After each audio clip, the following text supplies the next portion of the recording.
Hi guys, welcome back to my channel again this week. I have yet another different kind of video for this week, and I figured that I would do a video about how to draw seashells, or how I draw seashells. Anyway, it's a tongue twister. Basically, I wanted to do something that I haven't done before, and I wanted to offer up a video that I kind of haven't done before. I mean, I did do how to draw a fairy type thing back last year at some point in time. It was sped up a lot more than this video that I'm doing here, and I didn't provide any instruction then either, I don't think. How bad is that? I can't remember the things I did just a few months ago. I should have went and watched the video first.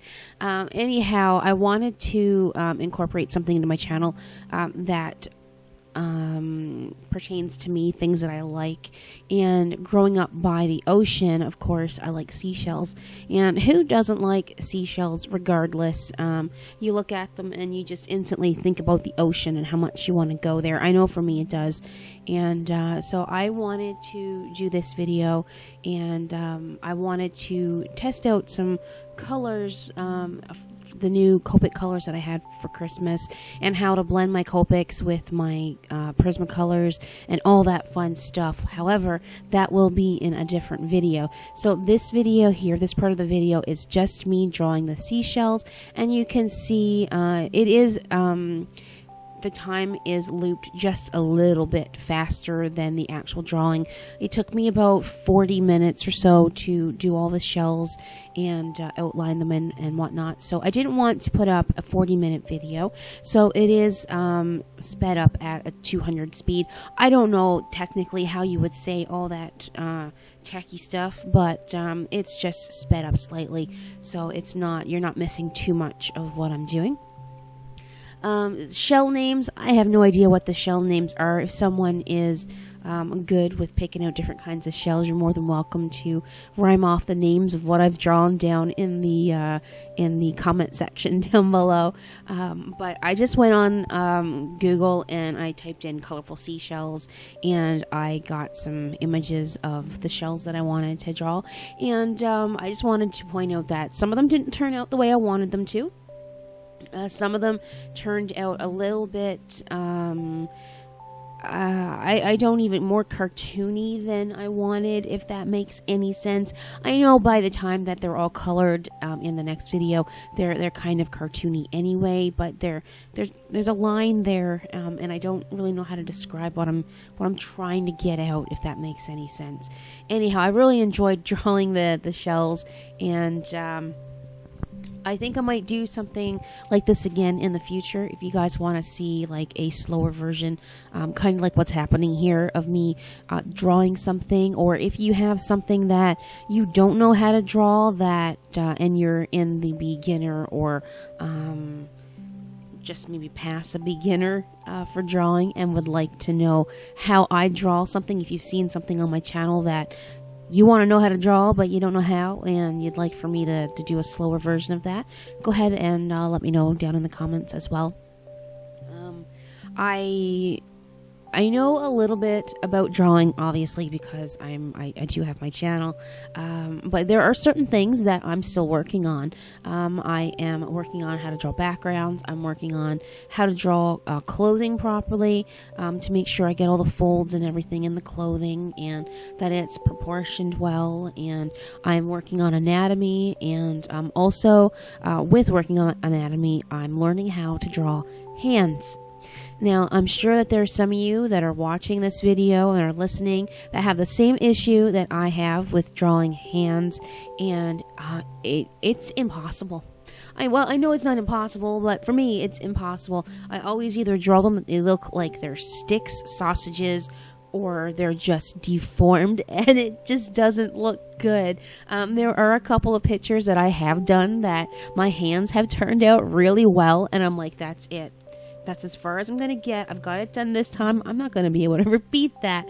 So I am really working really hard on how to incorporate more things in my drawings. And that includes stop hiding hands and get them out there out in the open. And and whatnot. So I really would like to continue these slower how to draw videos, and at some point in time do a full-on tutorial step by step with commentary as well on what I'm doing, and to show you guys how to draw some other things that I do. So if you want to see something like that, as I said, let me know. There isn't really a whole lot to talk about with this video in particular. I guess I could go into the products that I'm using. I'm just using my regular Canson mixed media paper. You don't have to draw mixed media paper. You can just draw on printer paper if you'd like. If you don't have, some of the more, I wouldn't say fancier paper, but if you don't have anything else around you other than a graphite pencil, an eraser, and a sheet of paper, even if it's lined paper, you can still draw on that. So don't make the fact that you don't have the supplies that I'm using or a lot of other people use on YouTube here to do art. You can do art on anything. And I'm sure you've all seen like the Crayola challenges and the cheap dollar store art challenges, like the supply challenges, I'm sorry. A lot of people do a lot of really good things with not very high quality supplies, and it really turns out really, really well. So don't just sit there and say, well, I'm not going to do it because I don't have the supplies. Just pick up a pen even and just doodle out some shells and have fun with it. So a couple of the other things that I am using in this video today is a Copic multiliner. I tend to go between a 0.3, 0.5, and 0.1 and a 1.0. I believe those are the ones that I use the most. And usually I use the thicker multiliners to do the outside of whatever it is that I'm drawing. And I do that even for other pieces that I'm working on as well.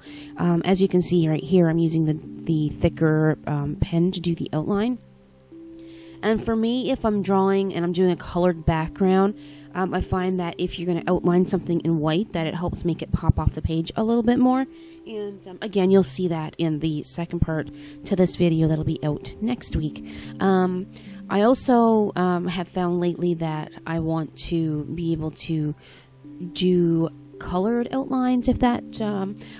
I've seen a lot of other people on YouTube soften up their pictures, and I can see where I've really liked the idea of making the dark outlines around the characters sometimes, and then there are other times where I'd like to have a softer look to my illustrations or whatever it is that I'm doing, and I find that I can't do that because all I have are black multiliners. So I am in the process of either learning how to outline my work with watercolor or outlining my work with a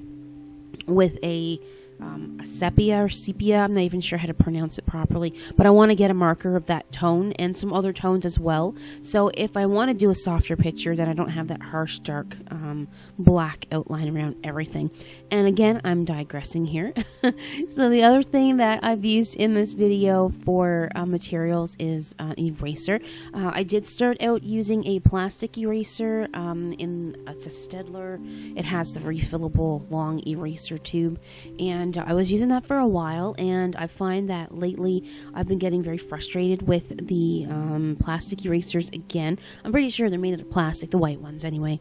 And because when I'm working with graphite, especially just an HB mechanical pencil like I'm using in this video, I find that when I'm erasing stuff, it leaves so many eraser lines, and it leaves the shavings from the eraser. Then you go to brush off the eraser shavings with your hand, which you shouldn't do.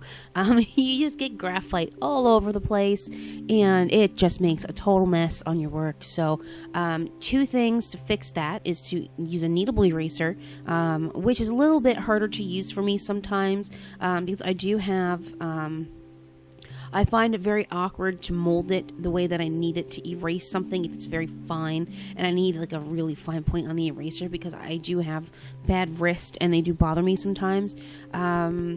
The other thing is what you can do is put a piece of paper down, and you can rest your hand on top of the paper so you're not smudging, and this goes for when you're drawing as well. The other thing that you can do is to get a paintbrush that has a bit of a bristle, more of a harsher brush. I've been using just a regular paintbrush, and the bristles are very soft. And when I sweep away the the eraser shavings, I find that the brush is actually smudging up the lines that I have for my drawing. So I'm getting a little bit frustrated with that as well. And it's all about a learning process and learning what to do and what not to do. And I think I'm realizing that I don't like using that plastic eraser as much as I thought I did. If I was working on a piece of paper that I was going to transfer to better paper later on in the future, then that wouldn't be a problem to me to have a messy piece of paper. But if I'm going to draw on, like, say what I'm doing here, and this is in my book, and it's not going to be reproduced anywhere else, and this is my actual fine, like, finished drawing, then I'd like to have a clean page and not have smudges and whatnot all around my picture. So those are some tips for working with graphite and not smudging your drawings and not getting it all over your hands and cleaning up eraser shavings. And I also watched another video not long ago. I don't remember who it is. And this person had a little eraser vacuum, and they would, I guess it's noisy if you're recording a video, obviously, but it just vacuums up all your eraser shavings and all that stuff. So I thought that was pretty cute. But for the simple fact of just brushing off your paper or tipping your paper in maybe a garbage can, I think I would save my money and put it to use on another art supply or whatnot rather than an eraser vacuum. I don't know, but I'm starting to run out of things to talk about here, and I'm just mumbling on. If you guys have anything you guys want me to talk about in future videos, if you like sitting here listening to me chat about endless nonsense and whatnot, you can go ahead and leave me some topic ideas to chat about in my videos down below. What I think I'm going to do is I'm just going to leave you with some music for the rest of this video, so I'm just not mindlessly chatting here. And I hope you guys enjoy the rest of it. And if you have any questions or comments about the video, about anything else that you see me do in the video, or how I did this or that, please go ahead. Don't be afraid to ask questions. I answer all questions and read my comments and everything pretty much on a daily basis whenever I get a chance. So with that, I'm just going to leave you with the rest of the video, and I hope you guys are having a great day, and I will see you guys in the next video. And as always, thanks so much for watching, and I hope you guys will be back again next week for the next part to this video. Alright guys, I'll see you in the next one. Bye for now.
Thank you guys so much for watching my video today. If you liked it, don't forget to give me a thumbs up, comment down below, share with your friends, and don't forget to subscribe if you haven't done so already to make sure you see my future videos. Until next time, thanks again for watching, and I'll see you in the next video.